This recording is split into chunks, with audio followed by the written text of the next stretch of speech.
દ્રોણેશ્વર ડેમમાં વર્ષોથી માટીનો કાપ જમા થવાને કારણે ડેમની સ્થિતિ ચિંતાજનક બની છે. તો ખેડૂતો અને સ્થાનિક લોકો દ્વારા વારંવાર રજૂઆતો કરવા છતાં વહીવટીતંત્ર દ્વારા કોઈ પણ કાર્યવાહી થતી નથી, જેના કારણે 22 જેટલા ગામોની પિયતના પાણીની સમસ્યા વિકટ બની છે. મચ્છુન્દ્રી નદી પર આવેલા આ ડેમમાંથી હાલમાં કેનાલ મારફતે 22 ગામોને પિયતનું પાણી પૂરું પાડવામાં આવે છે, પરંતુ ડેમમાં માટીના અત્યાધિક કાપને કારણે પાણીનો સંગ્રહ ક્ષમતા એ ભારે ઘટી ગઈ છે. ડેમની અંદાજિત ઊંડાઈ 30 ફૂટ હોવા છતાં હાલમાં માત્ર 7 થી 8 ફૂટ જેટલું જ પાણી સંગ્રહ થઈ શકે છે. જો આ સ્થિતિ ચાલુ રહી તો 1 મહિનામાં જ ડેમ સુકાઈ જશે અને ઉનાળામાં ખેડૂતો તથા પશુપાલકોને પાણી માટે વલખા મારવા પડશે. કાપ ડેમ માંથી કાઢે તો સારું, ખેડૂતોને પણ કામ આવે કાપ, અને પાણી પણ ભરાવો રહે. વધારે પાણી રહે તો ઉનાળે પાણી પણ કામ આવે.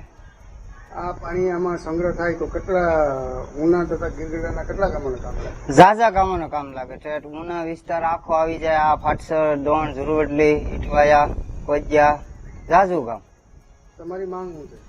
અમારી માંગ તો એમ છે કે આમાંથી કાપ કાઢવે તો સારું. તો પ્રથમ તો કોઈ ખેડૂતના ખેતરમાં માટી જાય તો એ એકને ખાતર જેટલું ગણ કરે છે, બહુ ઉપયોગી છે એ.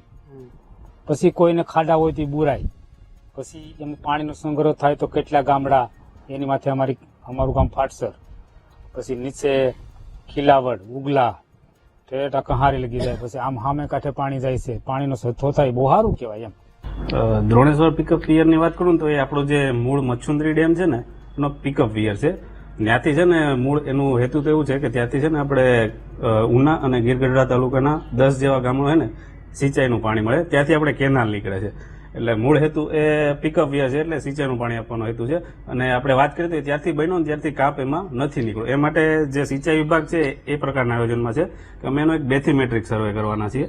બેથીમેટ્રિક સર્વે એટલે કઈ રીતે કે જે હાલમાં જે પાણીની ઊંડાઈ છે ને કે જ્યાં સુધી સીલ્ડ છે એ આપણે મેઝર કરીએ ટેકનોલોજીની મદદથી, અને એની કમ્પેરિઝન કરશું આપણે જે મૂળ એની ડિઝાઇન જે ડેપ્થ હોય એની સાથે.